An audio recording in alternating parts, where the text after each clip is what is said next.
So it's Valentine's Day, and I'm single yet again. What a flop of a holiday, huh? Following the theme of absolute flops that end in nothing but despair, let's take a look at Final Wars Rodan. ShinRobjira.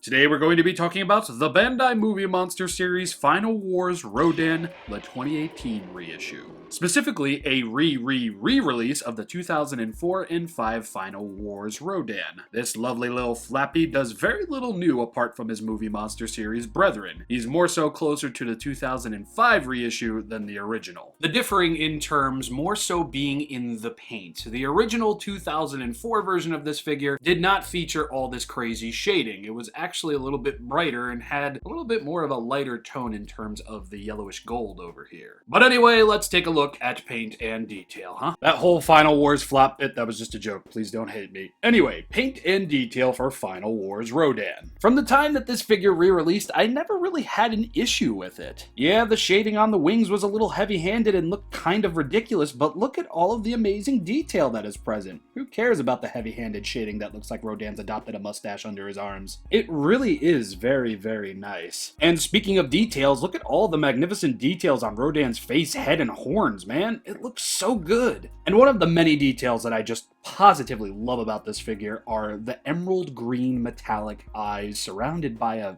equally metallic black paint. This is peak Rodan color decisions, my guys, my gals, my non-binary pals. Sure, from the front he looks pissed off, but it's better than looking like an emotionally confused penguin. But from the side, man, this is just peak Rodan. This is what Rodan is meant to be. A grumpy, done with life looking prehistoric bird guy. Rodan might not have the smooth brain, but he surely has the smooth head. Loving the details on Rodan's throat with some minimal shading on it. Loving even more that the back of Rodan's neck looks like a pack of hot dogs. As they say in the Super Bowl, batter up. Moving away from the 4-pack of hot dogs and looking at Rodan's back, holy mother of Moses. Beautiful detail for the fused on tail, which I do prefer. Beautiful details for the back and everything around it. Premium wrinkles that look like they have some light shading going on there. What mysticism is this? We got some armpit wrinkles and we've got some beautifully defined arms over here, leading into Rodan's goblin-looking hands and this extremely long pinky finger. Got Rodan cutting up the crap like this. That is quite the included detail, and speaking of more detail, look at the detail on Rodan's arms from the front. Simply magnificent. And in looking at the bottom portion of Rodan's palms over here, lots of fantastic detail with what looks like some minimal shading as well. The nails are decently done, and are ironically looking like some deep yellow mustard. The perfect companion piece to all these little hot dogs. Ooh, look at that detail. When looking at Rodan's torso over here, we have a lot of fantastic details, and we have a lot more of this very mustardy looking yellow over here. I absolutely love the way that it looks on Rodan over here, if a bit in need of more. But speaking of more, the bunching up of the paint in the Rodan crotchal region looks like Rodan suffering from something called stank dick. Is that YouTube appropriate? Yeah, just a little bit too runny over there in the pumpkin patch, but everything else does look pretty on the nose. Like in the way it's looking on Rodan's shins over here, the fungal infection mustard yellow nails over here, more fantastic detail and even some light shading between the toes. Random stuff on the bottom of the feet. Rodan rocking some beautifully sculpted calves over here. This bird does not miss leg day. The Duke Claws, though, certainly missed paint day, that's for sure. But I digress. Everything from the soles of his feet to his beautiful calves to the back of his thighs to the back of the back of the back. This is all beautifully detailed. I just feel a little bit let down that the back of the wings don't really have anything. Would have been nice to see some of these wrinkles at least branching off to at least the elbow portion over here to some extent. I don't know, this might be accurate, but it feels a little too clean. That is just me making an observation that is not going to lead to this figure losing any points in terms of the ShinRobjira rating. Is that a scuff on a Bandai figure as owned by ShinRobjira? Indeed it is, and we'll get to why that exists very, very shortly. For the most part, though, I really don't have many complaints with this figure. Again, I'm not going to be taking points off for it, but I do feel that the shading was very heavy-handed. I don't know, I have a feeling if this shading was handled like it is on the neck or even on the chesticles over here, this probably would have looked a lot better, for me personally. But at the end of the day, I'm going to give Final Wars Rodan a solid star in terms of paint and detail. I'm always going to want more out of my Movie Monster Series figures, let's be honest here. But from the point of release, this guy impressed me back then, and he impresses me now.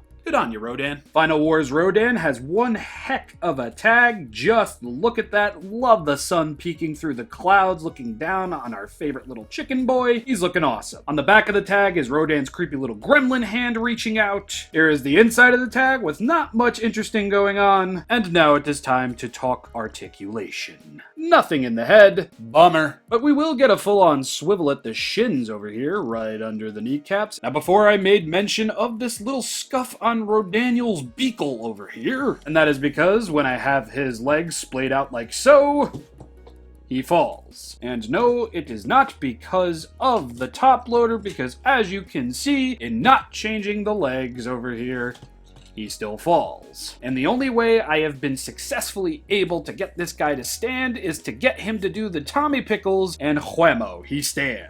Even with the top loader applied. Again, I'm not going to take points off for this. It is unfortunate that Bandai didn't think to include maybe a swivel at the head or something like that, but at the end of the day, the legs move and they do aid in him standing, even if he does look like Tommy Pickles from the Rugrats. And I really can't fault him for it, so I'm gonna give this guy a solid star in terms of articulation. But now, let's take a fun little sidestep. Now, this wasn't originally planned, but I remembered out of the back of my brain that I have another Final Wars Rodan figure, that being the Shokugan Series 2 Final Wars Rodan. Be wary, this might be a bit of a hot take, or it might be a bit of an opinion that nobody really agrees with, but the 2004 Movie Monster Series Rodan looked a lot like this. And I would really love it if the Movie Monster Series could just re-release that version, or just make a new version where he's got colors like this as opposed to this. You can go as far as calling this the nighttime version and this the daytime version. There you go. Crisis is solved. But I really do like how this goldish yellow is very lightly applied over here. Of course, I do wish there was a little bit more of it. Loving that even this guy's got some emerald green eyes. And I do find it kind of funny how the Shokugan version has a little bit more detail on the back of his wings than the Movie Monster Series version does. I mean, look at that.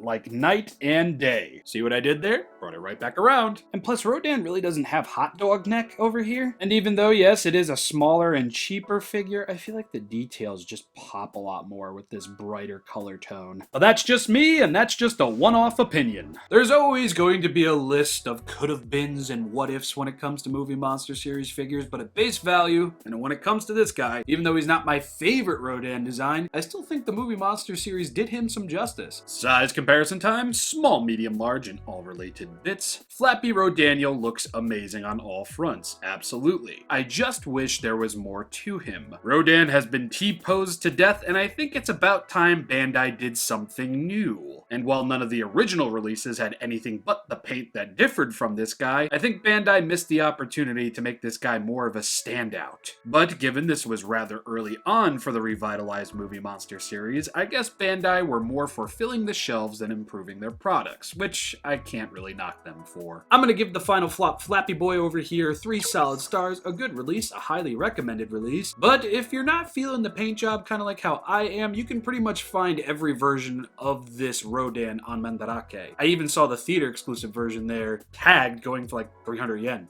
Totally worth it. But in each way, I will see you all on Friday, where we will be talking about the sadistic Robo Chicken, yet another remake for Rob's Godzilla Room reviews. A very Merry Valentine's Day to you all, whether you have a significant other or you don't. Let your friends know you love them. Let your family know you love them. Let everybody know that you have some love for them. Or just do what I did and lock yourself up in your office and work on videos all weekend, just to have all the audio files corrupted and have you record all 4 of the videos that you recorded again. See you Friday there, everybody.